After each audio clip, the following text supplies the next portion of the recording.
মাত্র ৯ বছর বয়সেই পরিবেশ সুরক্ষায় সচেতনমূলক বই লিখেছেন ইরাকি শিশু আহমেদ আল কামিল। কিভাবে পরিবেশ দূষণ হয়, এর প্রভাব কি হতে পারে এবং কিভাবে সমস্যার সমাধান করে পরিবেশ সুরক্ষা সম্ভব, এসব বিষয়ে বেশ সহজভাবে উপস্থাপন করা হয়েছে বইটিতে। ইরাকের পরিবেশ রক্ষায় শিশুটির এমন উদ্যোগ প্রশংসিত হচ্ছে সব মহলে। নিজে এক শিশু হয়ে অন্য শিশুদের সচেতন করছে পরিবেশ সংরক্ষণ ও দূষণ সম্পর্কে। নিজের লেখা শিশুতোষ বইয়ের মাধ্যমে এমন উদ্যোগ নিয়েছে ৯ বছর বয়সী ইরাকি শিশু আহমেদ আল কামিল। বইটির পৃষ্ঠা সংখ্যা ২৯।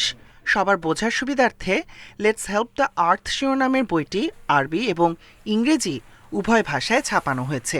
বইটিতে আশেপাশের পরিবেশকে সুরক্ষার জন্য ব্যবহারিক উপায়গুলোর বিস্তারিত বর্ণনা রয়েছে। ১ বছর আগে বইটি লেখা শুরু করেছিলাম। দূষণ কি এবং কিভাবে সেগুলো মোকাবেলা করতে হবে তা বুঝতে চেষ্টা করি। গাছ না লাগানোয় ইরাকে পরিবেশ দূষণ বহুগুণে বেড়েছে। প্লাস্টিক বা এ জাতীয় ক্ষতিকর উপাদানের ব্যবহার কমিয়ে পুনরায় ব্যবহার করে বা রিসাইকেল করে পরিবেশের সুরক্ষা সম্ভব। আহমেদ পরিবেশ সুরক্ষা সংক্রান্ত বেশ কয়েকটি কর্মশালায় অংশ নিয়েছে। এই বিষয়ের ওপর জ্ঞান অর্জন করতে গিয়ে বিভিন্ন বই পড়ার দিকেও মনোযোগ দিয়েছে। এ সকল বিষয়ে তাকে নিজে বই লিখতে অনুপ্রেরণা জুগিয়েছে।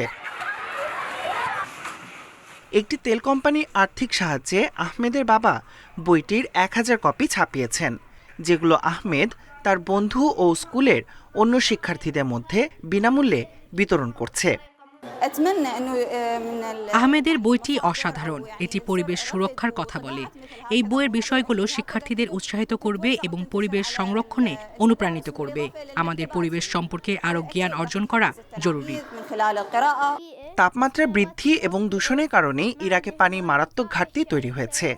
বছরের পর বছর চলা নানা সংঘাত, সহিংসতা দেশটির অর্থনৈতিক অবকাঠামোকে ধ্বংসের দ্বার প্রান্তে নিয়ে গেছে। এই পরিস্থিতিতে পরিবেশ রক্ষায় আহমেদের এমন উদ্যোগ প্রশংসা পাচ্ছে সবার কাছেই। Tahmid Abrar, independent news.